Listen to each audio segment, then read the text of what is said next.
I get into coin collecting? Quite simply, I grew up in a Chinese immigrant family who immigrated here legally in the 50s after the Communist Revolution, and they started restaurants. And in the Chinese family, the family members are most trusted with the cash. So as soon as I could add, subtract, multiply, and divide, I was sitting at the cash register at 10 years old, cashing out all the checks and people paying for them. Well, as a bored kid, you're not busy all the time, so I always would paw through the coin drawers, and what really interested me about the coins is some were, even though it was a penny, there were different designs on the penny, and this shows you how old I am. There were a couple Indian head pennies in this pile, and I started pulling them out and subbing them with modern Lincoln cents, and that's how I started my collection, was just through the design, and then asking the question, why an American Indian on a penny?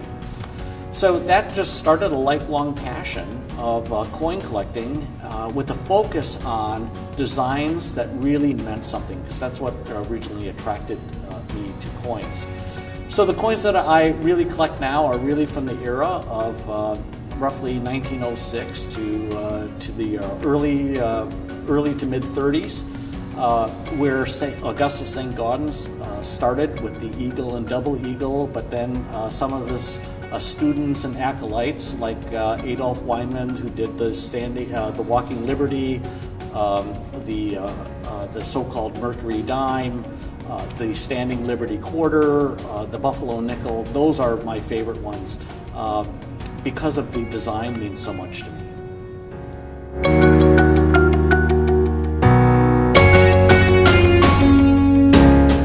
Coins that have that I have a personal connection to are the $5 and $2.50 Indians. And the reason why is this. One of the most prized memories that I have is my mom, before she passed away, gave me a 24 karat gold chain necklace and a chain bracelet, both also of 24 karat gold. On the bracelet it had $2.50 Indians, and on the necklace had $5 Indians. The reason why that was important to me is these were gifts to my mom by her father-in-law when she married my dad. And from a Western perspective, you would think, well, gosh, he must have really loved her and welcomed her into the family by giving her these precious gifts. But from a Chinese perspective, it was much deeper than that. What he was saying was, I grew up in China and watched the fall of Imperial China and the rise of the warlords and the dissolution of Chinese currency and the banking system. Then I watched the fall of the warlords to the rise of the nationalists, and then I watched the fall of the nationalists and the rise of the communists. And all during that time was the Boxer Rebellion, World War I, World War II, and the Korean War. And through all that instability, you could not trust the banking system and the existing currency to exist after those radical events. And so the one thing that kept our family together was being able to wear wealth around your neck. In the case that you had to run out of your house at the last minute and didn't have a chance to pack, and that was the only way you could survive, and you would have enough money around your neck and your wrist to pay for passage to a safer place and enough capital to start a new life. So that was really what my grandfather was saying, was I'm giving you enough wealth that if something bad happened, you could make sure my family line would continue. Obviously, when my dad left China, after the revolution, and when he got married to my mom in Hong Kong, some of these coins were used to keep the family line going. But what's left is now something I own, and so I really treasure those $2.50 and $5 Indians.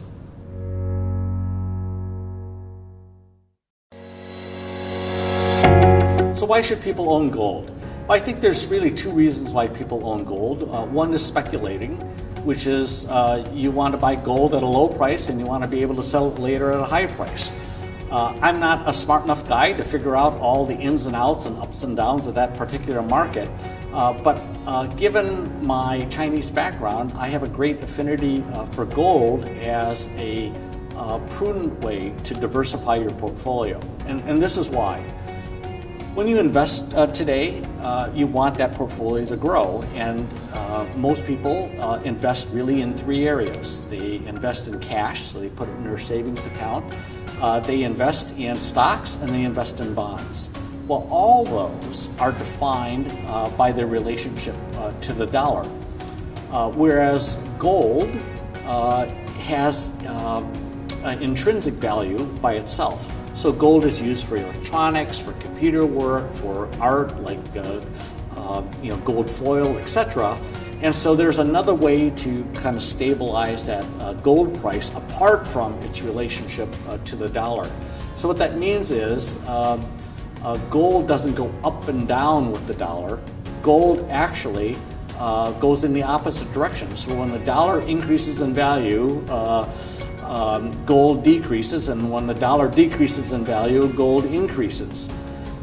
So if you have that inverse relationship, what is the investment strategy behind gold then?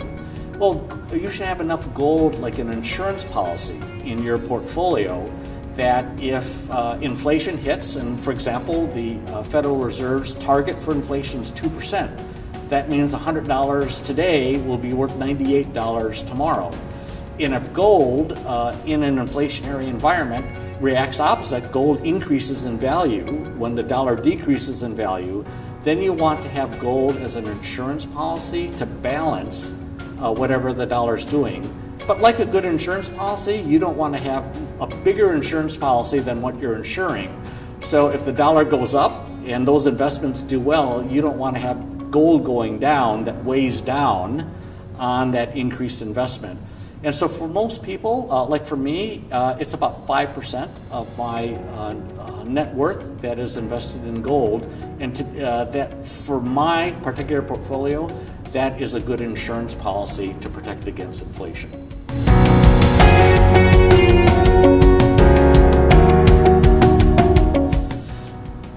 Collecting pre-1933 gold coins is akin to collecting a precious painting or a piece of real estate. These are rare, you don't come by them that often, and because of their rarity and their history, there is a lot of value to them. And so that's one reason why I love to have older, rarer coins in my collection. But I have paid a lot of attention to the new coin market, mainly because when I was mint director during the financial crisis, we had a 900% increase in the demand for our gold bullion products, and we had a 400% increase in demand for our silver products. Because the mint personally, the mint as an organization guarantees the quality of those coins, and when you're dramatically increasing the volume of them, the mint really focused on quality. And in many cases, we overdid it on quality, and many of the coins that we produce for investors, so when you're buying a 1 ounce silver bullion coin, you're buying it for the silver, and you put your hand on it, you put it in your safe deposit box or wherever. But the people who bought coins just for their precious metal value are missing out on the opportunity that so many of those coins were well made that if you got them graded, they would grade out to an MS or a mint state 70, which is the highest grade possible, which is museum grade. And coins are worth money because either they're rare or they're in good condition, and modern coins can be in perfect museum condition. And so if you got those coins graded and put them in a plastic slab, that's one way to increase your investment. But then how do you distinguish that coin, which is now the same, American Eagle Silver 2017 at an MS70? There's a lot of them, and they're all investment grade, and you should be interested in them. But how do you distinguish one from the other if they're exactly the same? it's through labeling and signature programs. And so I'm very fortunate to be able to work with NGC to have my own label program, which when I personally hand sign every single one of them. And as we've been seeing in the secondary market, that has increased the value of those coins. So that's one way that you can differentiate your investment from what is commonly available out there.